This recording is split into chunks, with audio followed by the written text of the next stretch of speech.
Bukod sa mga tsoper, lubos rin naapektuhan ang mga commuter sa patuloy na pagtaas ng presyo ng langis. At naghahanda ng libreng sakay sa mga pasahero. Kung anong ruta yan, alamin natin sa report ni Vel Custodio. Biyaheng damayan, libreng sakay mula sa Kongreso. Handog ng House of Representatives ang libreng sakay para sa mga biyahero mula San Jose del Monte, Bulacan patungong Quezon City. Pinangunahan nito ni House Speaker Faustino Bogie D. III at Majority Leader Sandro Marcos bilang tugon sa pagtaas ng presyo ng langis na umaapekto sa pamasahe at gastusin ng mga Pilipino. 4 na bus na biyahe mula San Jose del Monte, Bulacan patungong Welcome Rotonda at pabalik hanggang Fairview Terraces. Babiyahe ito mula 5:30 a.m. hanggang 8 o'clock a.m. at 4 p.m. hanggang 7 p.m. tuwing Lunes, Huwebes at Biyernes. Pansamantala itong ipapatupad habang nananatiling mataas ang presyo ng langis at mabigat ang gasto sa transportasyon.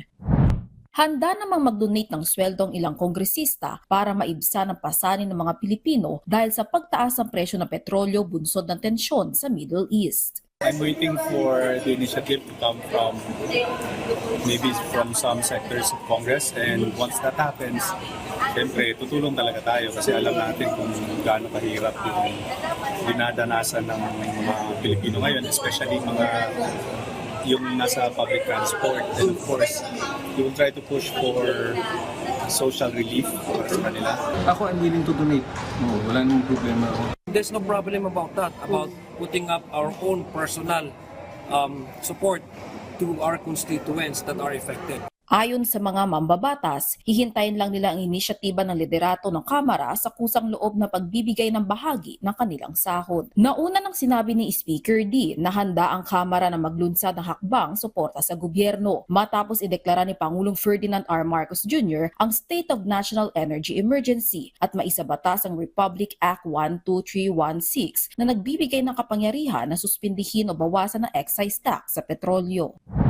Naghain ang Makabayan Block ng House Bill 8765 para ideklara ang gasolina at diesel bilang prime commodity at mapigil ng umano'y pang-aabuso ng oil cartel. Layunin ng panukala na bigyan ng kapangyarihan ng gobyerno na magpataw ng price ceiling sa panahon ng krisis. Kung final natin bill, isama sa Price Control Act as prime commodity ang diesel at tamis.